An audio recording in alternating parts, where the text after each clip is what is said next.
Glória a Deus. Queridos, nós estamos estudando o livro Nascidamente.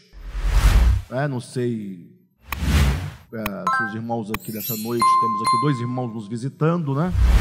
Sejam muito bem-vindos, viu? Que Deus abençoe vocês. E esse livro, ele trata de alguns temas importantes das Escrituras. Estamos estudando, porque geralmente nós estudamos livros da Bíblia, né? A nossa reunião de estudo bíblico acontece às quartas-feiras, então a gente sempre estuda um livro específico da Bíblia. A gente estuda, por exemplo, estudamos 1ª e 2ª Tessalonicenses, depois estuda Colossenses, estuda Gálatas, estuda Efésios. Então sempre livros da Escritura, mas em razão do lançamento desse livro, já há bastante tempo, os irmãos estavam aguardando que nós fizéssemos uma leitura e uma exposição dos temas tratados nesse livro. Portanto, no momento nós estamos estudando temas bíblicos e não exatamente livros da Bíblia. Tá bom? Então, espero que vocês possam todos acompanhar, já estamos bem avançados.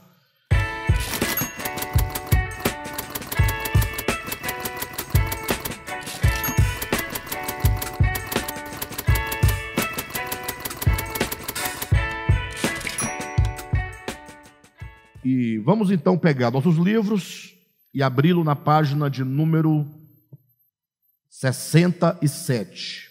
Foi onde nós paramos. Estamos já no 4º capítulo da Bíblia, desse livro, tratando acerca da árvore do conhecimento do bem e do mal e o pecado original, né? Então, só para situar a todos sobre o que no momento nós estamos falando, nós estamos tratando acerca do problema do pecado. E eu creio que esse é um tema extremamente importante, um dos mais importantes da Bíblia. Haja vista que, se o nosso maior interesse é o interesse pela salvação, eu acredito que de todos os temas da Bíblia, o que mais nos interessa é o tema acerca da salvação, não é?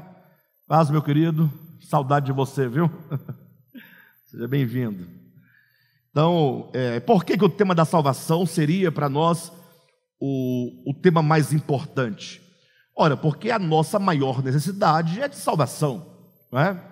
Então, estudamos as Escrituras para conhecer a Deus, para conhecer a sua vontade e para podermos, mediante a fé e o poder do Espírito Santo, andar em consonância, andar em conformidade com a vontade de Deus. Então, quando nós falamos sobre salvação, é óbvio que nós precisamos saber acerca de que nós somos salvos. Porque é sempre dito, né, que nós precisamos de salvação, que nós nascemos sob o pecado, né, que todos pecaram, mas estão destituídos da glória de Deus, e que, portanto, porque nós nascemos sob o pecado, nós somos carentes, portanto, de salvação. E Cristo é o Salvador, aquele que foi o enviado do Pai, o Filho de Deus, o Verbo que se faz carne, e ele vem então para salvar a humanidade. Daí se passa a pregar que Cristo morreu pelos nossos pecados, e as pessoas são levadas a crer, portanto, em Jesus, na sua morte, na sua ressurreição, para que possam então ser salvas. Daí, me parece, pela nossa própria experiência, que a ideia que se tem hoje em dia é que as pessoas precisam ouvir o Evangelho acerca de Jesus, e isso significaria o quê? Significaria ouvir acerca da história do Cristo. Ou seja, quem é o Cristo de Deus? Ele foi enviado pelo Pai para poder morrer pelos nossos pecados. Ele veio, ele anunciou o reino de Deus, ele pregou, ele curou os enfermos, ressuscitou os mortos, né, e morreu na cruz do Calvário e ressuscitou, né, para a nossa justificação. Ok. Aí é dito que as pessoas que creem nesta história de Cristo, entende-se comumente que tal pessoa que confessa, que acredita nessa história, que tem essa história do Cristo por verdadeira, tais pessoas agora se consideram o quê? Salvas, não é? De modo que aquele que não confessou publicamente essa história acerca do Cristo tem-se comumente que é uma pessoa perdida. Tanto é que os homens são classificados do ponto de vista da religião cristianismo, mais especificamente do ponto de vista reformado, pentecostal, neopentecostal. A humanidade é dividida entre aqueles que são salvos e aqueles que são perdidos. Se você perguntar, ok, quem são os salvos? Dirão para você, são aqueles que aceitaram a Jesus. E quem são os perdidos? São aqueles que não aceitaram Jesus. Mas tudo isso me parece ainda muito complicado, porque o que seria exatamente aceitar a Jesus? E o que seria exatamente não aceitar a Jesus? Isso porque há muitas pessoas que são identificadas e tidas por pessoas que não aceitaram a Jesus, consequentemente, teoricamente falando, perdidas, mas que têm fé em Jesus, à semelhança do evangélico, que também diz ter fé em Jesus. Qual a diferença, então, entre um e outro? E é esse o ponto que, ao meu ver, é o ponto mais complexo. Porque os crentes, aqueles que dizem crer em Jesus, se distinguem do restante, daqueles chamados não crentes, se distinguem a partir de uma estética exterior de usos e costumes, ou seja, entende-se comumente que o crente em Jesus, ele não faz algumas coisas que o não crente faz, não é? Ou seja, eu estou falando grosso modo, é uma interpretação da experiência, não teologicamente falando, não entrando nos detalhes mais específicos da teologia, mas falando grosso modo. A grande questão é que, quando nós observamos, existe uma diferença meramente estética, não necessariamente orgânica. Não é? Tanto é que, se nós olharmos para a história do cristianismo, não sei quantos de vocês já fizeram esse exercício, de considerar a história do cristianismo. Por exemplo, como eu tenho 49 anos de idade, e eu nasci e cresci dentro de movimentos evangélicos, eu me recordo que há 30 anos, 35 anos, era dito que, por exemplo, assistir televisão era pecado. Então, à época, imaginem vocês, que era pregado e ensinado que aqueles que assistiam televisão cometiam pecado, logo estavam perdidos. Só que o tempo passa e os homens, de modo geral, vão crescendo, vão adquirindo melhor discernimento das coisas, e aí daqui a pouco a igreja já não mais considera o assistir televisão como pecado, de modo que hoje em dia quem assiste televisão não é tido mais como aquele que comete pecado, exceto alguns programas, né? Talvez este ou aquele, ainda alguns consideram como pecado. Mas a grande questão é, por que outrora fazer uma coisa era pecado, e depois de 10, 15, 20 anos, aquilo que era pecado deixa de ser pecado? Já observou que a ideia de pecado é uma ideia relativa? Antes usar bermuda, o homem usar bermuda era pecado. Passa 20 anos, não é mais pecado. Antes a mulher que usava calça cometia pecado. Passa 20 anos, não é mais chamado pecado. Aí alguns mais conservadores, aquelas pessoas que talvez não entenderam muito, não cresceram muito no entendimento, vão dizer, não, isso é sinal da apostasia, que saudade que eu tenho da igreja lá de 1990, que era uma igreja santa, uma igreja pura, e etc, etc, etc. Ora, o fato é que quando nós olhamos a igreja, nesse contexto geral, vamos observar que muito do que chamavam pecado era, na verdade, era um pecado cultural, ou seja, aquilo que era pecado numa época, noutra época deixa de ser pecado. Ou aquilo que é pecado no Brasil pode não ser pecado na Europa, não é? Aquilo que é pecado, que era pecado no tempo do primeiro século, pode não ser pecado hoje. Então, me parece que a ideia de pecado é mais essa ideia, esse tipo de pecado chamado pecado cultural, é uma criação humana. É certo que a Bíblia fala sobre o problema do pecado, e sabemos que o que nos separa de Deus, ou que separa o homem de Deus, é o problema do pecado, é o pecado que gera a separação. Agora, nós precisamos entender exatamente o que é o pecado de um ponto de vista universal e atemporal. Ou seja, o que é pecado é aquilo que fere a santidade e a justiça de Deus.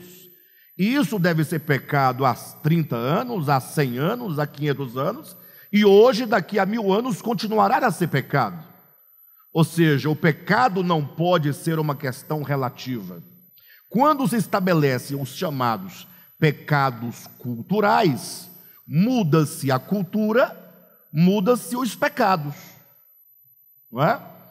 De modo então que nós que queremos servir a Deus em verdade, nós temos que olhar para a Escritura e procurar entender qual é o conceito fundamental de pecado, a fim de que, conhecendo o que a Bíblia chama de pecado, o que Deus chama de pecado, possamos nós então nos livrar, pelo poder do Espírito Santo, certamente de uma vida de pecado, que é o problema que nos afasta do Criador e que certamente torna o homem, né? Enfim. De todo modo, é preciso nós lembrarmos, antes de nós entrarmos propriamente no tema dessa noite, é importante nós lembrarmos que a palavra pecado na Escritura, no grego é hamartia. Hamartia é a palavra grega que na Escritura é usada para se referir ao pecado. Quando você pega a sua Bíblia, que você lê a Escritura e você vê a palavra pecado, no texto grego, no texto da língua em que a Bíblia foi escrita, no caso o Novo Testamento, você vai ter a palavra hamartia.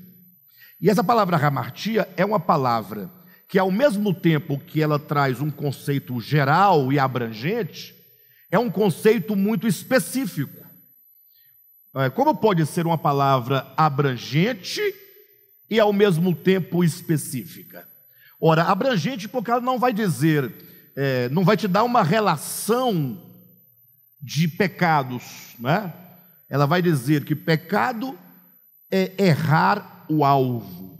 Este é o conceito abrangente das Escrituras. A palavra hamartia quer dizer errar o alvo. Então, quando é que o homem comete pecado?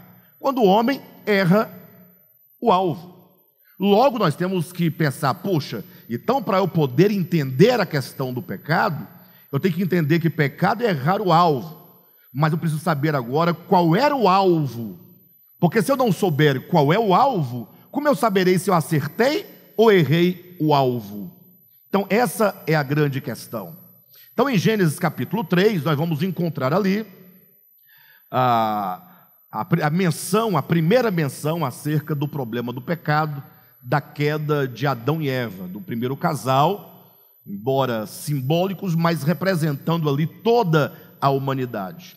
E ali nós temos então o casal dentro de um jardim, preste atenção, e é dito que naquele jardim havia toda espécie de árvores frutíferas, boas para alimento, e que de todas o homem podia comer.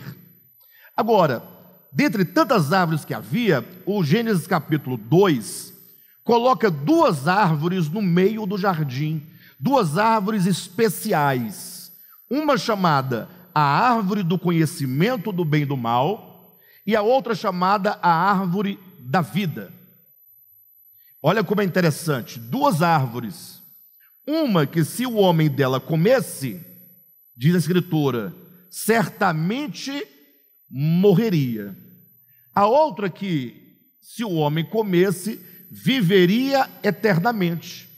Então, poxa, vamos olhar para a nossa própria experiência, mas buscando esses dois princípios, a vida e a morte, a vida eterna e a morte eterna, representados ali no Gênesis, nas duas árvores que trariam como consequência a vida eterna ou a morte eterna.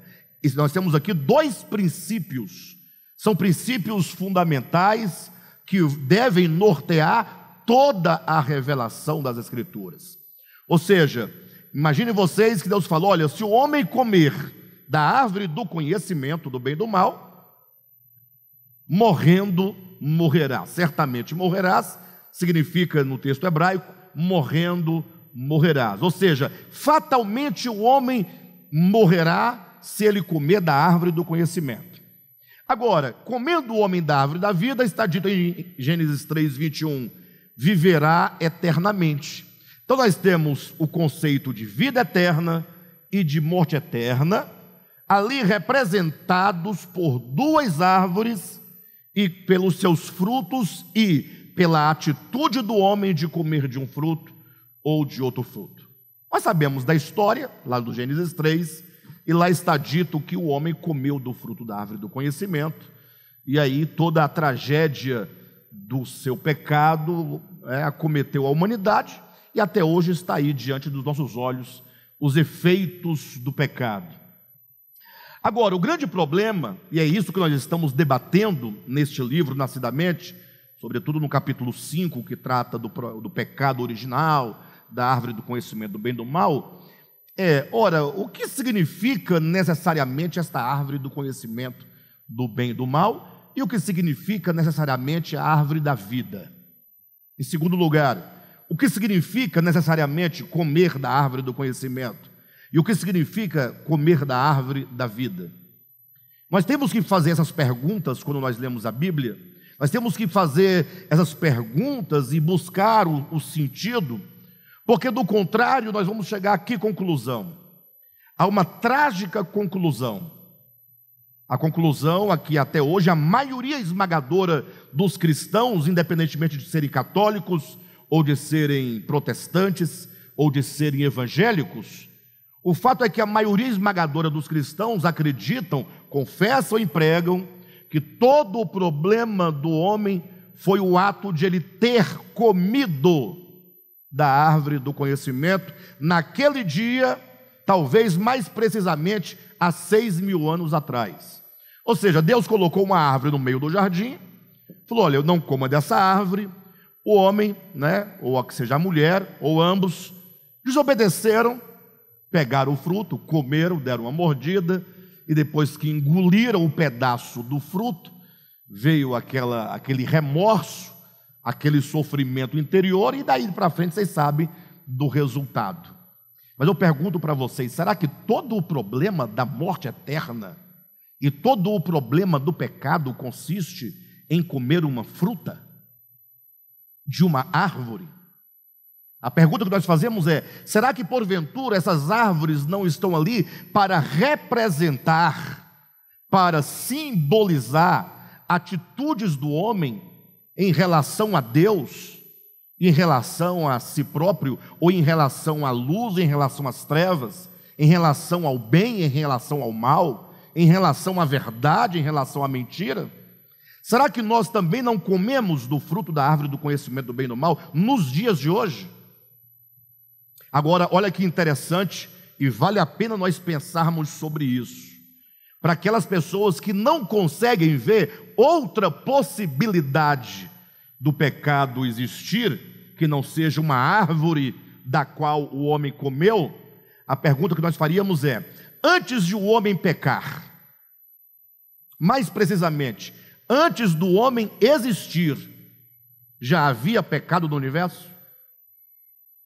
O que vocês acham? Antes de Deus criar o homem, já havia pecado no universo? Sim ou não? Não havia? Tá, vamos lá. Segundo a Escritura, vamos pegar a Escritura como nosso paradigma, ok? Onde o pecado entra no universo? É pelo homem? O que vocês acham? Segundo a Escritura, né? Pegue a Escritura por paradigma, sem entrar nos méritos aprofundados da visão orgânica. Ora, é simples, basta você ler Gênesis 3, e lá vai dizer o quê? Que a serpente enganou a mulher, não foi? Logo, se a serpente enganou a mulher, e o homem enganou o casal, vamos colocar grosso modo, logo o engano já havia antes de o homem cair, porque afinal, a serpente enganou a mulher. Logo, o homem não é o primeiro ser do universo a pecar. O pecado já havia entrado no universo antes mesmo do homem, que é a ideia do querubim que caiu que foi o primeiro, é o pai da mentira. O pai quer dizer o originador, o primeiro, aquele que dá início a uma linhagem de pecado e pecadores. Logo, Lúcifer seria o primeiro ser, segundo o registro bíblico, que teria cometido pecado. Aí eu pergunto para vocês, nós estamos tentando chegar no significado do comer da árvore do conhecimento do bem e do mal. Então, antes de nós olharmos para o homem e para a queda do homem, vamos olhar um pouco antes. Vamos olhar para Lúcifer. Qual foi o pecado de Lúcifer? Teria ele comido de uma árvore do conhecimento do bem e do mal? A Bíblia não faz menção de nenhuma árvore do conhecimento do bem e do mal com Lúcifer. Mas claramente vai nos dizer em Isaías capítulo 14, que o pecado do querubim foi exatamente a exaltação no seu coração, quando ele disse: eu subirei acima das estrelas dos céus e exaltarei o meu trono na região norte e serei semelhante ao Altíssimo. Ou seja, em que consiste efetivamente a queda e em que consiste efetivamente o pecado? Consiste num coração que se torna independente de Deus por se considerar capaz e suficiente em si mesmo, um coração que se orgulha acerca da sua beleza, como está em Ezequiel capítulo 28, tu eras perfeito em todos os teus caminhos, até o dia que se achou iniquidade em ti. E que iniquidade era essa?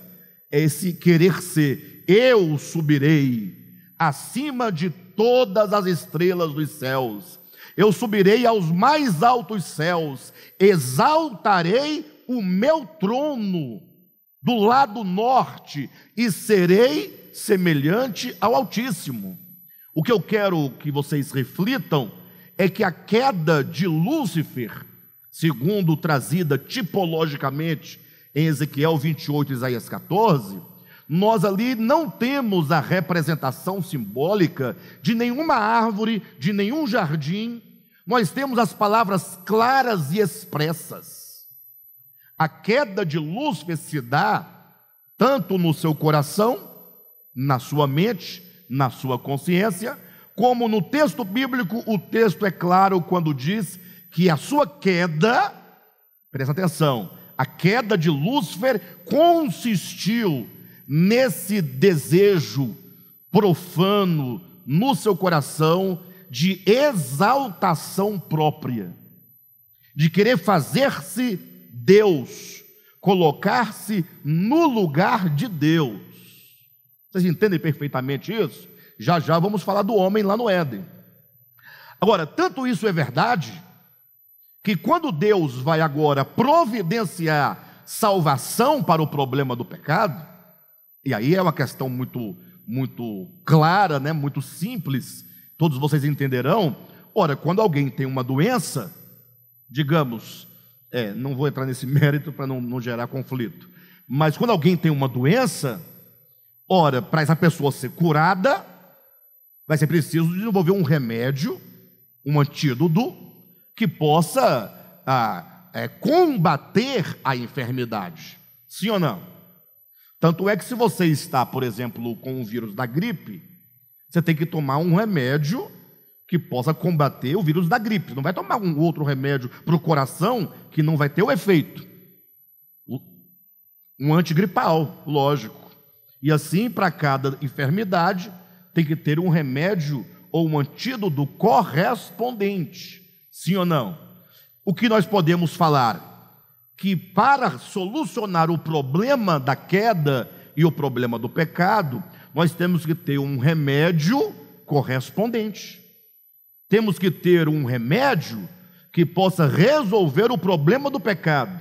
Daí você encontra Isaías capítulo 14, Lúcifer dizendo: é o pecado original, é o pecado primário, é o pecado fundamental, é o pecado que dá origem a toda e qualquer forma de pecado. Ele dizendo: eu subirei acima das estrelas dos céus e exaltarei o meu trono e serei semelhante ao Altíssimo. Quando Deus providencia agora a salvação, o que acontece? É o Cristo de Deus, lá em Filipenses 2, dizendo: embora seja Deus, ou sendo Deus, não julgou por usurpação o ser igual a Deus. Antes a si mesmo se esvaziou, desceu, se fez semelhante ao homem. Ou seja, fala de um esvaziamento pleno do coração. Então, se o pecado se dá na exaltação de um ser, de uma criatura que quer ser igual a Deus, a salvação só pode ocorrer no sentido inverso. Ou seja, queda e pecado fala de um coração de orgulho, de jactância, de presunção, de pretensão, de arrogância, de querer ascender e ser igual a Deus. A salvação só pode acontecer no esvaziamento, é o oposto, é o sentimento oposto ao da queda. Logo, não fique contrariado, mas não existe salvação que seja de outra maneira.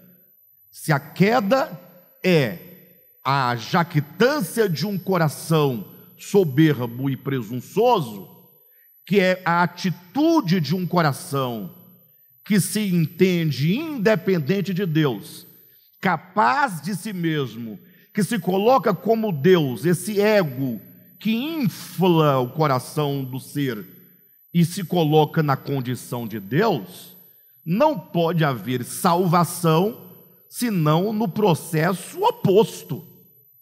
Então eu desconfio de qualquer pregação e de qualquer declaração de salvação que seja única e exclusivamente dogmática. Ou seja, para você ter salvação, o que foi necessário? Primeiro ponto, foi necessário que aquele que é Deus se esvaziasse. Estou falando de Filipenses capítulo 2, versículo 5. Ele não é a salvação? Ou não é? Não tinha outro meio de salvação? Não tinha. O Cristo de Deus, em quem tudo existe, é dito que, sendo Ele Deus, ou subsistindo na forma de Deus, não o julgou por usurpação o ser igual a Deus, que é o sentimento oposto do de Lúcifer. Antes a si mesmo se esvaziou, assumindo a forma de servo, se fez semelhante ao homem, e somando com a ideia de Efésios capítulo 4, ele não somente se faz homem, mas ele desceu até as regiões mais baixas da terra. Ou seja, o Cristo de Deus, no seu processo e na experiência da encarnação e da sua obra, ele sofre um esvaziamento pleno e vai até o último degrau do esvaziamento. Ele vai até ao inferno, até ao Hades. Ele desce até onde não há mais para onde descer. É o pleno esvaziamento, que Paulo vai chamar em Filipenses capítulo 2 de kenosis, que é esse esvaziamento. Agora, uma vez que ele fez isso, e isso pelo menos eu acho que nós deveríamos considerar espantoso, e nós só não a consideramos espantosa essa kenosis de Cristo, porque nós não refletimos sobre o seu significado, porque nós lemos a Bíblia dogmaticamente. Cristo Deus se fez homem. Você acha isso simples? Você acha isso uma banalidade? Você tem tanta reverência que você não ousa pensar na gravidade do que seja esse processo de salvação que Cristo realiza a nosso favor. Puxa, aquele que você que é pecador, cheio de pecado, cheio de defeito, você não aceitaria descer um degrau a favor de outro? E aquele que é perfeito, que aceita, não por obrigação, mas por amor ao Pai, por amor à sua criação, ele vai passando pelo processo de esvaziamento completo. E então, esse é o primeiro ponto para que haja salvação. Agora, o segundo ponto que é o mais dramático, e talvez eu vou dizer algo, viu, Anderson, que nós homens do século 21, nós cristãos, nós igreja de Cristo, povo, no modo geral, ainda vai precisar de uns 30 anos para começar a compreender fundamentalmente o que eu vou dizer agora, porque os dogmas são muito fortes, os dogmas, as fortalezas do coração são muito grandes, são muito poderosas, embora o evangelho seja muito mais poderoso, mas não é simples vencer as fortalezas do coração. O fato é que quando Cristo faz todo esse processo de esvaziamento, ele não disse em seguida, agora saiam, não disse aos apóstolos, pregue o que eu fiz, e aquele que acreditar no que eu fiz está salvo. Você não encontra isso na Bíblia. Parece estranho, né? Porque você fala, não, mas tá, ué. Ele manda sair e pregar o evangelho a toda criatura, quem crer e for batizado será salvo, não é? Ora, mas o que ele está dizendo? Ele primeiramente fala, mostre o que eu fiz, mostre todo o processo de esvaziamento, de kenoses. E agora ele diz, se alguém quiser vir após mim. Isso é pregação do evangelho. Nós não somos chamados a acreditar ou a meramente acreditar no que ele fez. Nós somos convidados a nos unir a ele naquilo que ele fez. Ele diz, se alguém quiser vir comigo, o evangelho é um convite para que nós o sigamos nos mesmos passos dele. O evangelho não nos convida a acreditar num ocorrido, o evangelho nos convida a sermos unidos a Cristo na sua morte e na sua ressurreição. Por isso ele vai dizer, se alguém quiser vir após mim. Aí você fala, opa, eu quero. Aí ele fala, então veste uma roupa de domingo, vista a roupa de ver Jesus, e vá domingo para a igreja com a Bíblia, leva uma ofertinha, cante 3 hinos, e está tudo certo. Foi isso que ele disse? Não, ele disse, se alguém quiser vir após mim, negue-se a si mesmo. Ora, por que negar-se a si mesmo? Qual é a profundidade dessas palavras que para nós hoje perdeu todo o sentido? Olhe para a origem. Qual foi o pecado original que causou todo o mal no universo? Foi quando o querubim disse, eu subirei acima das estrelas dos céus e exaltarei o meu trono, e eu serei semelhante. Isso é um ego inflado de orgulho e de presunção e de independência de Deus. Agora Cristo faz o processo oposto, de completo esvaziamento, e diz, se alguém quiser vir após mim, vai ter que negar a si mesmo, vai ter que se esvaziar, vai ter que receber a cruz de Cristo, o morrer de Cristo. Agora imagine vocês, quando Jesus, depois de ressuscitado, ele fala assim, olha, ide e pregai o evangelho a toda criatura. Quem crer e for batizado será o quê? Salvo. Aí começa todo um debate teológico. O batismo salva? Vamos perguntar isso. Quem já ouviu esse debate? Aí alguns vão dizer, não, esse texto nem está na Bíblia. Esse texto foi introduzido da Bíblia, não está nos originais. Tem esse argumento, vocês sabem, né? Bem, enfim. Aí o outro fala, não, o batismo salva. Aí os crentes se dividem entre aqueles que acreditam que o batismo salva e os que acreditam que o batismo não salva. Perfeito? Tá, mas se o texto de Marcos, dizem, foi introduzido, não é original, não são palavras de Jesus, então vai para Mateus capítulo 20, né? Ou melhor, desculpe-me, capítulo 28. Capítulo 28, quando Jesus fala, toda autoridade me foi dada nos céus e na terra. Ide, portanto, e fazei discípulos das nações, batizando-os. Logo, não tem como se tornar discípulo sem o batismo, porque ele disse: fazei discípulos batizando-os. Batizando-os é o modo de se fazer discípulo. Aí volta a pergunta: tá, então o batismo salva? Eu digo não, não é este batismo ritual de que Jesus está falando. O batismo de que Jesus está falando é este aqui, ó. Abra sua Bíblia em Romanos capítulo 6. Este batismo é esse que está no capítulo 6 de Romanos. Capítulo 6, versículo 1. Diz assim: que diremos, pois? Permaneceremos no pecado para que seja a graça mais abundante? De modo nenhum. Quem sabe o que significa isso de modo nenhum? De modo nenhum, alguns pensam que Paulo está dizendo, não, nós não devemos permanecer no pecado para que a graça seja mais abundante. Paulo não está dizendo que nós não devemos permanecer, ou que não podemos permanecer. Esse de modo nenhum quer dizer impossível permanecer no pecado. É impossível. Como impossível? Olha a explicação. De modo nenhum. Como viveremos ainda no pecado? Nós, os que para o pecado morremos. Ele quer dizer, olha, se você morreu para o pecado, como é que você vai permanecer no pecado se você está morto para o pecado? Não tem como alguém que morreu para o pecado permanecer no pecado para que a graça seja abundante. Ele diz, isso é uma impossibilidade, isso é um contrassenso.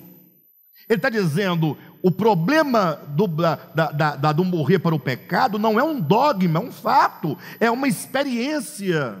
Porque se é um dogma, eu posso carregar o dogma num livro e ainda assim viver uma coisa contrária ao que o livro diz. Por que os crentes pregam uma coisa e vivem outra? Quem sabe? Ora, porque eles pregam dogma, eles não pregam experiência de fé, eles não pregam a experiência do Evangelho. Eles falam, Jesus morreu pelos meus pecados, estou livre do pecado, e cantam música dizendo que está livre do pecado, mas na prática não tem nada livre. O pau está quebrando, as igrejas estão se dividindo, não é? Basta você olhar para a experiência nossa, não é? Não estou falando de ninguém, estou falando da gente, nós crentes, evangélicos, divididos por causa de uma política sem futuro. Passamos a aborrecer nossos irmãos em Cristo por causa de política de direita e de esquerda, e aí dizendo que estamos livres do pecado. Eu falo que facção é pecado, partidarismo é pecado, e nós estamos cantando na igreja que estamos livres do pecado. Paulo fala, não. Quando alguém argumenta, então nós vamos viver no pecado para que a graça de Deus seja abundante, ele diz, de modo nenhum, isso não é possível acontecer. Como viveremos ainda no pecado, nós os que para ele morremos? Versículo 3, ou porventura ignorais que todos nós que fomos batizados em Cristo Jesus, fomos o quê? Batizados na sua morte. Então qual que é o batismo que o Evangelho ensina? O que a palavra batismo significa? Não é ser introduzido, não é imergido, não é imergir. A palavra batismo, esquece a teologia, esquece batista, presbiterianos, arminianos, esquece tudo. Pega só a palavra batismo, né? Imersão. Aí estão lutando e brigando se o batismo basta jogar uma aguinha na cabeça ou tem que mergulhar o cara todo dentro da água. Aí o cara que foi batizado num chuveiro, eu já vi gente debaixo de um chuveiro e o pastor falar, eu te batizo em nome de Jesus, e abriu o chuveiro, vai dar, esse batismo não serve, não é válido. O outro foi batizado numa piscina dessa de plástico, não vale, tem que ser em água corrente. Não tem essas instruções? Aí o mais rigoroso fala, não, eu vou me batizar no Rio Jordão. Por esses critérios aí, eu acho que o Rio Jordão é o melhor. Eu acho, se você for levar a sério esses critérios. Mas aí vem uma coisa que talvez nós nunca tenhamos parado para pensar. Efésios capítulo 4. Paulo vai dizer assim, olha, há um só Deus. Há um só Deus. Ele vai dizer, há um só Senhor, ele vai dizer: há uma só fé, ele vai dizer: há um só batismo. Novamente vem o problema do dogma: um só batismo, por imersão ou por aspersão? Infantil ou de adulto? Não, um só batismo quer dizer: quantos tenham sido batizados em Cristo Jesus. Paulo foi batizado em Cristo Jesus, não foi? Paulo, Pedro, João, Tiago, nós também fomos batizados. Ora, mas se Paulo foi batizado, Pedro foi batizado, João foi batizado, Tiago foi batizado, eu fui batizado, você foi batizado, quantos batismos são? São muitos. Aí Paulo fala: não, só existe uma morte de Cristo. Logo, todos nós fomos batizados na mesma morte. Um só batismo, porque é uma única união no mesmo Cristo, no mesmo morrer, no mesmo negar, na mesma fé. Então, o batismo de que diz a Escritura não é o batismo ritual, é o batismo do coração, da consciência, da alma, é do morrer com Cristo, como Paulo diz em Romanos 6, versículo 3: ou porventura ignorais que todos nós que fomos batizados em Cristo Jesus, fomos batizados na sua morte? Fomos, pois, sepultados com Ele na morte pelo batismo, para que, como Cristo foi ressuscitado dentre os mortos pela glória do Pai, assim também andemos nós em novidade de vida. Logo, olhem para mim, voltando ao ponto, quando é dito: todo o poder me foi dado nos céus e na terra, ide, portanto, fazei discípulos de todas as nações, batizando-os, quer dizer, o Evangelho é um convite a você se tornar um discípulo de Cristo. De que maneira? Sendo unido a Cristo na morte dele. Ou seja, salvação é morte. Não há salvação sem morte. Não há. Você pode ter 1 milhão de teologia sistemática, dogma mais dogma. Você pode debater qual é o dogma mais ortodoxo, o que está mais em harmonia. Hoje mesmo, essa semana mesmo, me perguntaram no YouTube por que eu não pregava mais o aspecto judicial da salvação. Eu não tive muito tempo de responder ao irmão, falei de poucas palavras, mas eu fico pensando o que essa pessoa que perguntou quer dizer por aspecto judicial. Eu fico pensando, se vocês aí sabem, e eu sei o que vocês pensam ser, e só uma pergunta desmonta essa ideia do judicial. Não que eu não creia no judicial, eu creio, mas não do modo como a teologia prega. E uma simples pergunta resolve o problema. Não, judicial é o fato de que Jesus pagou o preço, está pago.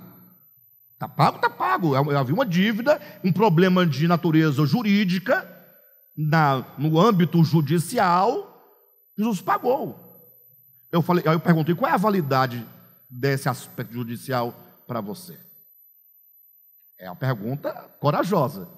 Qual é o valor disso para você? Aí você fala: todo, ele pagou. Ah, tá. Se ele pagou, está pago, então está tudo certo. Se você acredita que esse valor judicial é tudo, e está tudo certo, então você está preocupado com o quê? Por que você está preocupado com salvação? Está pago. Ah, não, mas agora você tem que crer e experimentar. Ah, sim. Então você concorda que a salvação só se opera no homem organicamente. Ou seja, enquanto eu não abraçar este evangelho pela fé, ele não opera em mim. Ele não opera em mim. Ele só opera quando, por meio da fé, eu me uno a Cristo na sua morte e na sua ressurreição. E essa união é orgânica, porque ela acontece em mim. Logo, o valor da obra de Cristo para mim só se dá quando eu abraço a cruz. Porque se eu não abraçar a cruz, é só um ato que ele realizou e que eu não quero para mim. Logo, como é que a cruz pode operar em mim? De que maneira, se eu não abraçar a cruz? Se Jesus falar, se alguém quiser vir após mim, negue a si mesmo, tome a sua cruz e siga-me. Eu digo, não, eu quero ser salvo, mas nada de seguir o Senhor, porque seguir ao Senhor é o quê? O que é seguir ao Senhor? Aí complicou, né? Complicou porque seguir ao Senhor. Seguir ao Senhor é simples, ué. Eu vou falar para vocês o que é seguir ao Senhor, tá? Eu, antes de seguir ao Senhor, eu bebia. Perfeito? Antes de seguir ao Senhor, eu fumava. Antes de seguir ao Senhor, eu dançava. Antes de seguir ao Senhor, eu me prostituía. Antes de seguir ao Senhor, eu não ia à igreja, eu ia para a festa, para as raves, né? Para o pagode, para o som, dizia muito som na minha infância, né? Eu ia, enfim.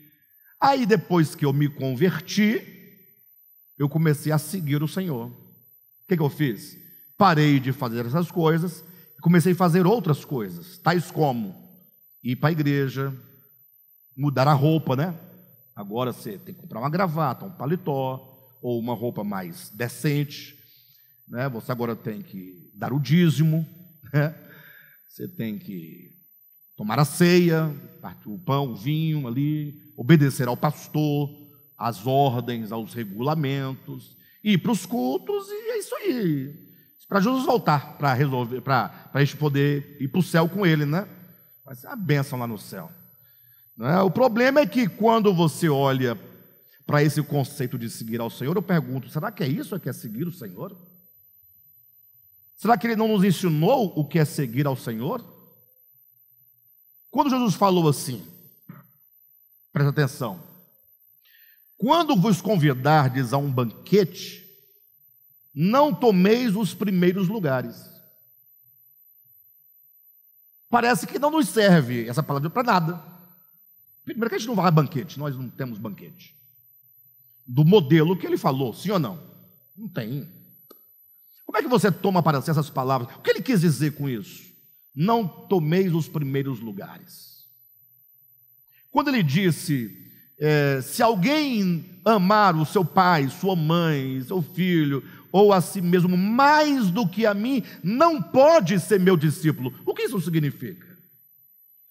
A critério, alguém aqui conhece uma pessoa que ama a Jesus mais do que a si próprio? Alguém aqui conhece? Olha a pergunta que eu estou fazendo, desafiadora. Vocês conhecem alguém que ama a Jesus mais do que a si próprio? Não, eu vou fazer, então vai ficar muito pesado. Retira a pergunta. Você conhece alguém que ama a Jesus mais do que ao seu filho? Mais do que a sua mãe? Vocês conhecem alguém? Vocês não respondem por quê? Porque não conhece? Fala o nome de uma pessoa, eu conheço uma pessoa que ama Jesus mais do que a sua própria mãe. Vocês percebem que nós estamos com um problema? E você sabe por que esse problema? Eu vou falar para vocês o problema. Nosso problema foi o modo como nós ouvimos a Bíblia a vida inteira.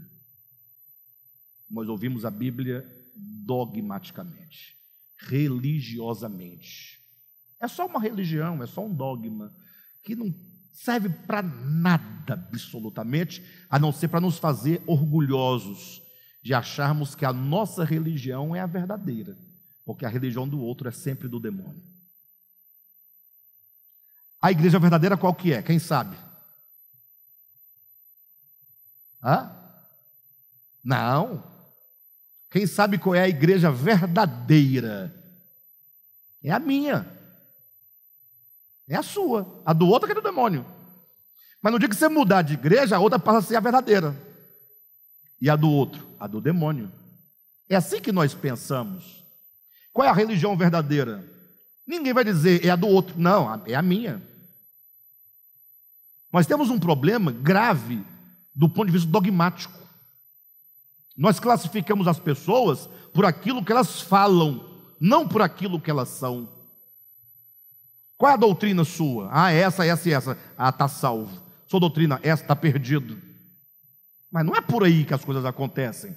O evangelho, que é a proclamação da boa nova de Deus ao homem, que é a salvação, é Cristo já resolveu o problema do pecado. Como foi que ele resolveu o problema do pecado? Ele não poderia apenas com uma grande trombeta, um alto-falante enorme dos céus, bradar dizendo: pessoal, vocês precisam negar a si mesmos. Não poderia fazê-lo? Não fez? Como foi que ele resolveu o problema? Ele falou assim: eu vou me fazer homem. Ele se faz homem. Ele entra no homem para tomar este homem e levar este homem à última consequência de amar a Deus acima de todas as coisas e ao seu próximo como a si mesmo. Jesus de Nazaré é o homem que chegou ao extremo da obediência e do amor. Jesus de Nazaré, que nasceu de Maria, que tem genealogia, começo de dias. Porque o Cristo de Deus não tem começo de dias nem fim de existência. Mas Jesus de Nazaré nasceu no ano 4 da era cristã, nasceu em Belém, foi criado em Nazaré, morreu aos 33 anos. A sua genealogia está em Mateus capítulo 1 e Lucas capítulo 3. Então, esse homem Jesus, como Deus é tremendo, ele não salva o homem com ritos, com sanguinho na cabeça, como fazia o povo de Israel, matando o cordeiro, pegando o sangue, jogando sobre o altar, jogando em cima do povo, jogando no livro. Parece blasfêmio o que eu estou dizendo, mas não, está em Hebreus capítulo 10. Se aqueles sacrifícios que lá eram feitos aperfeiçoasse o homem, não seria necessário que o Cristo de Deus se fizesse carne. Simples assim. Paulo vai dizer aos Colossenses, vai dizer depois aos Hebreus, vai dizer aos Gálatas, que aqueles sacrifícios em nada melhorou o homem, porque sangue de touros e de bodes não pode salvar o homem, não pode lhe dar uma consciência pura do pecado, não pode. Logo, quando Deus vai salvar o homem, o que ele faz? Ele entra no homem, e como está em Hebreus capítulo 5, versículo 7, esse Jesus, homem, nos dias da sua carne, aprendeu a obediência pelas coisas que sofreu. Poxa, para, gente. Está escrito na sua Bíblia, Hebreus capítulo 5, versículo 7. Eu vou ler com vocês, porque é bom ler, porque nós vamos confirmando, né?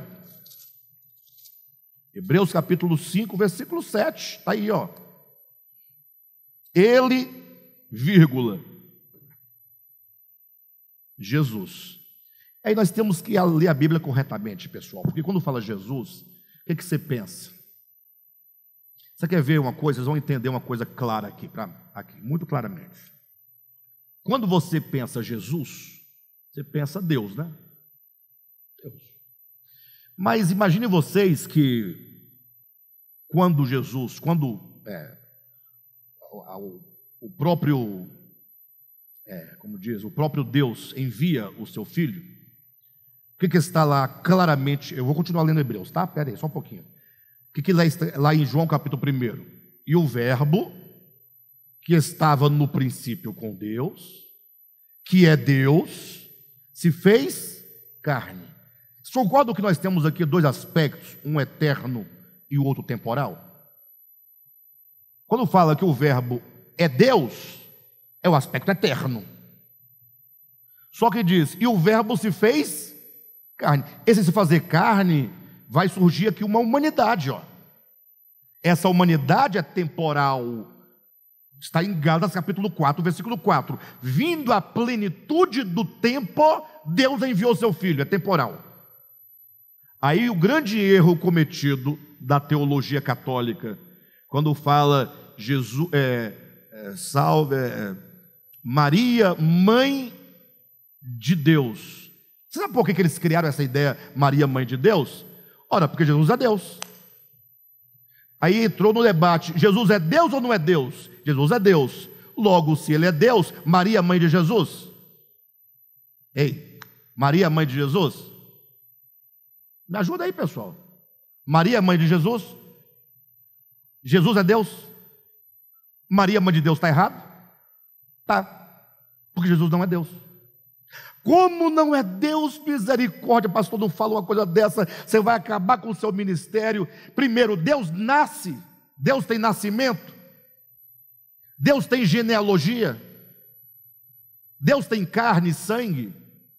Puxa, qual é a dificuldade de entender que o verbo que é Deus se fez carne, e esse menino que a virgem concebeu pelo poder do Espírito Santo, ele nasceu em Belém há 2000 anos, e o seu nome será Jesus, Jesus homem.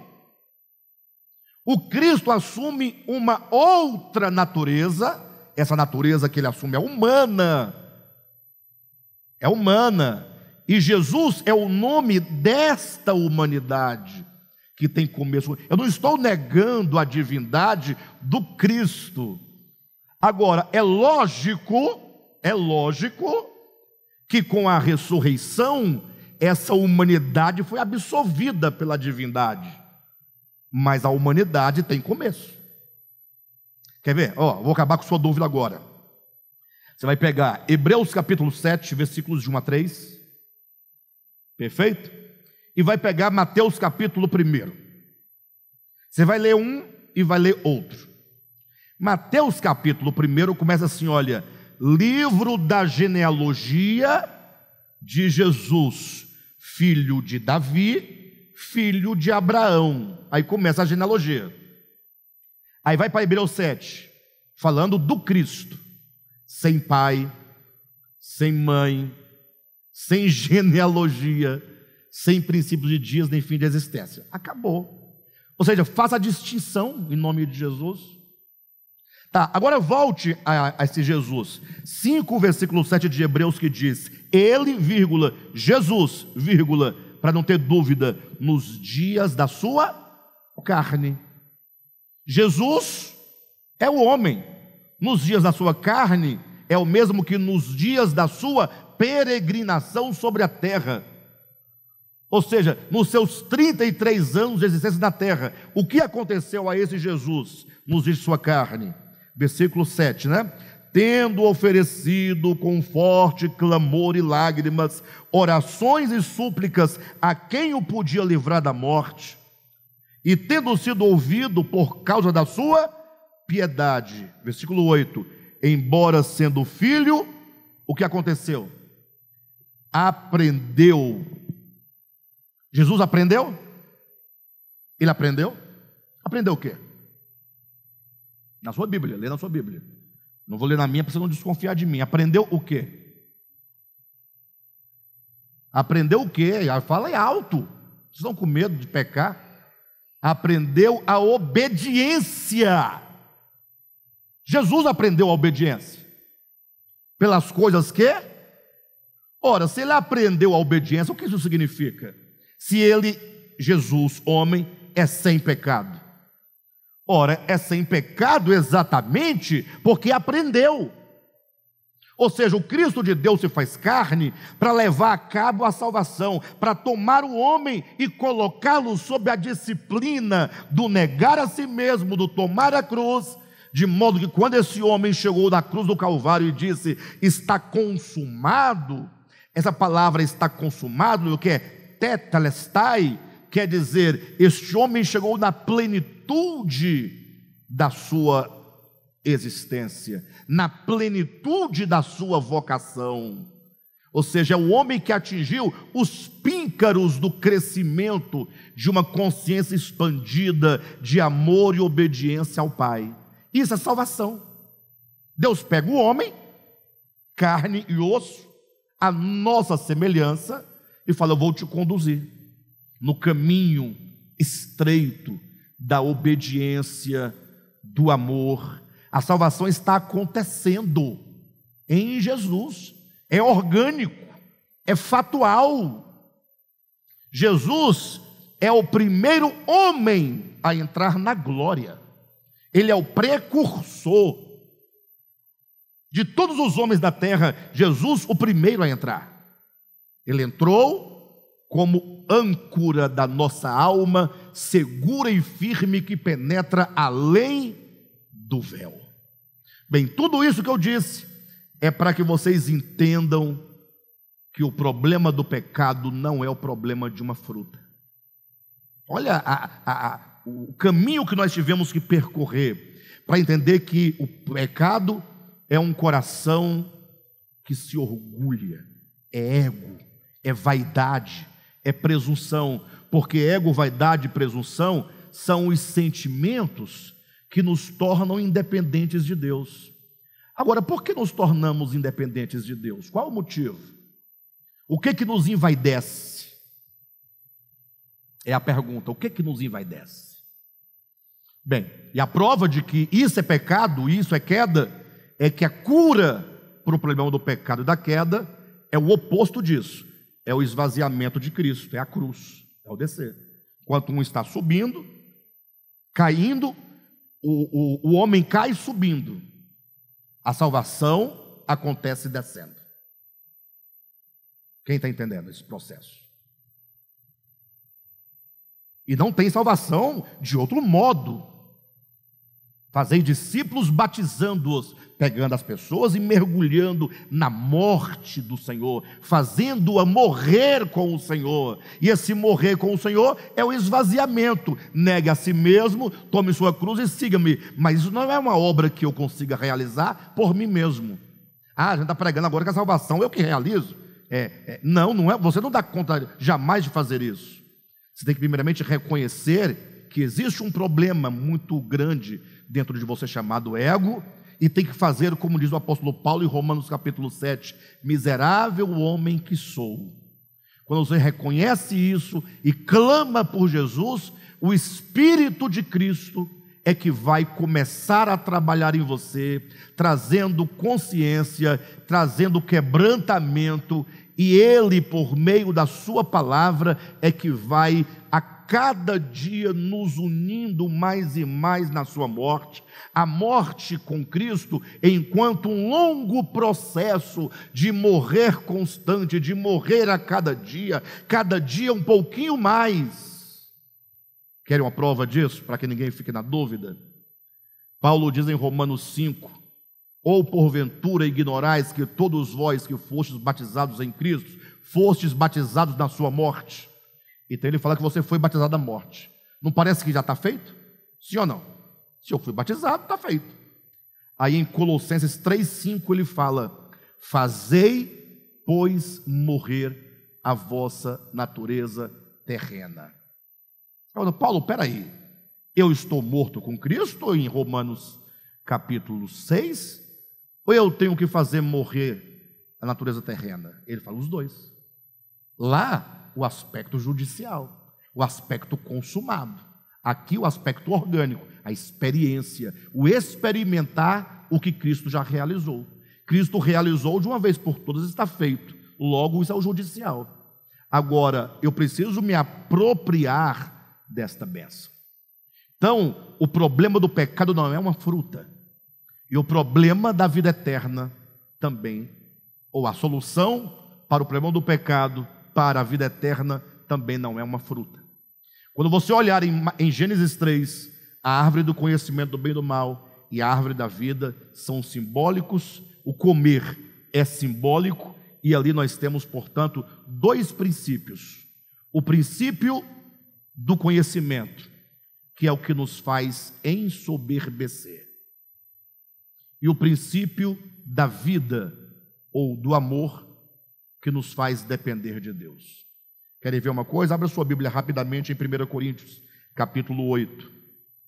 Capítulo 8, versículo 1, Paulo diz assim: no que se refere às coisas sacrificadas aos ídolos, reconhecemos que todos somos senhores do saber.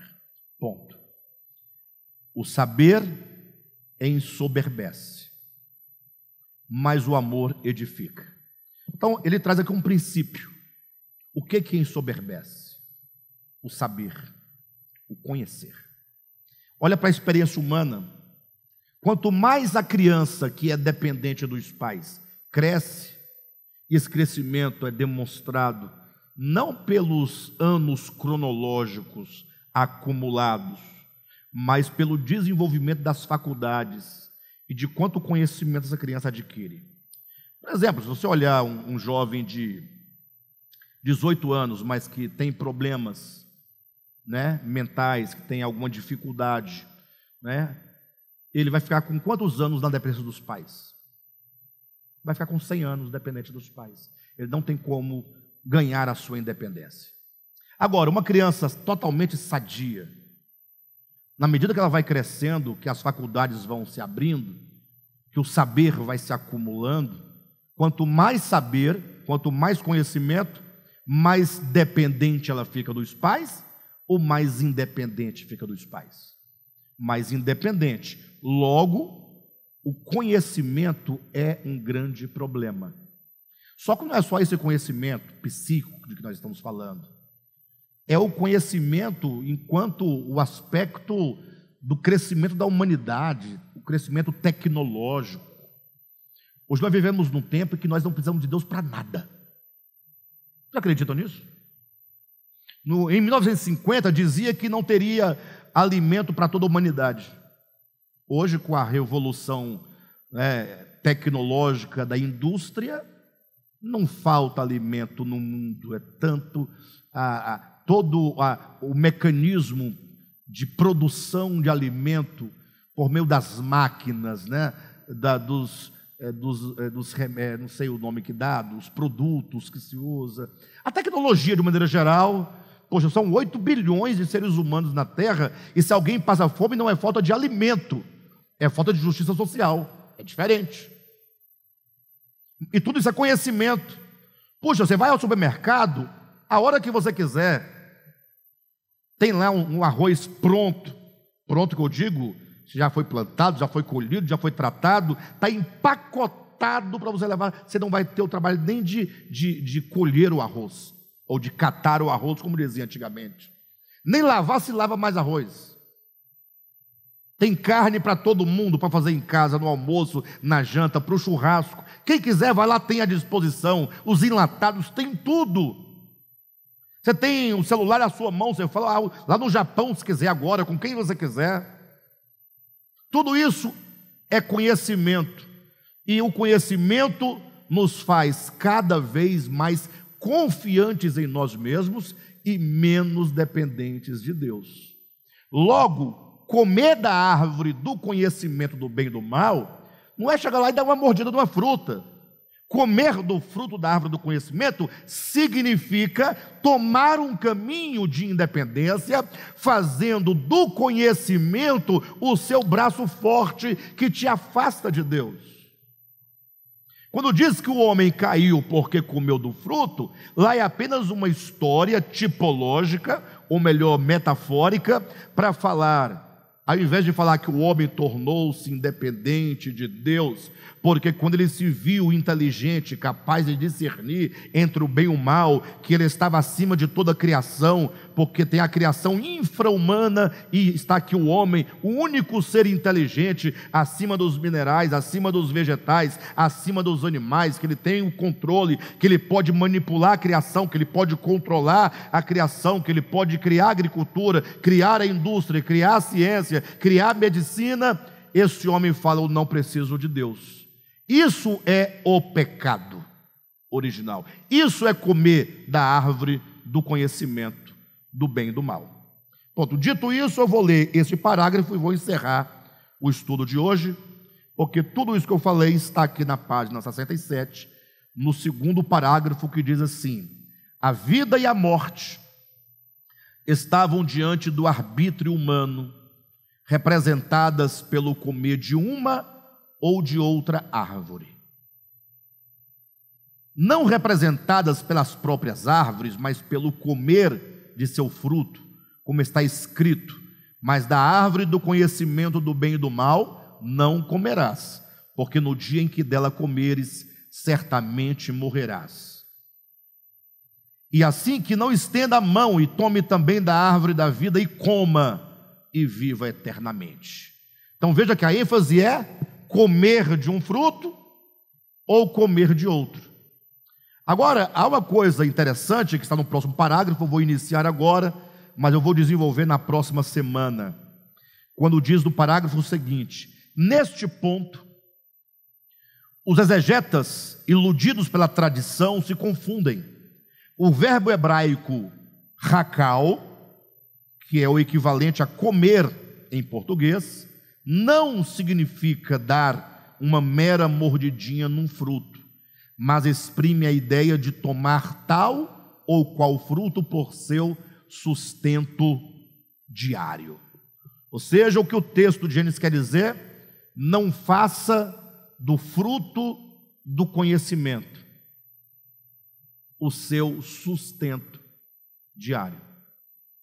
Puxa, nós somos seres inteligentes, mas qual é o seu sustento diário? O que te sustenta de fato? É a sua capacidade intelectiva, seu conhecimento, suas graduações, o domínio que o homem tem por meio da inteligência sobre a criação? Ou, como disse Jesus, não só de pão viverá o homem, mas de toda palavra que procede da boca de Deus. Comer do fruto da árvore do conhecimento é uma questão de fazer do conhecimento o seu sustento diário, aquilo que te alimenta, aquilo que te sustenta, a razão do seu sucesso. Então precisamos ler Gênesis com mais clareza e entender a profundidade do significado do comer da árvore da vida. Semana que vem nós vamos partir deste ponto, explicando com maiores detalhes que este comer não quer dizer dar uma mordida num fruto, mas quer dizer tomar o conhecimento como sendo o seu sustento diário e aquilo que define a sua vida. Tá bom? Glória a Deus.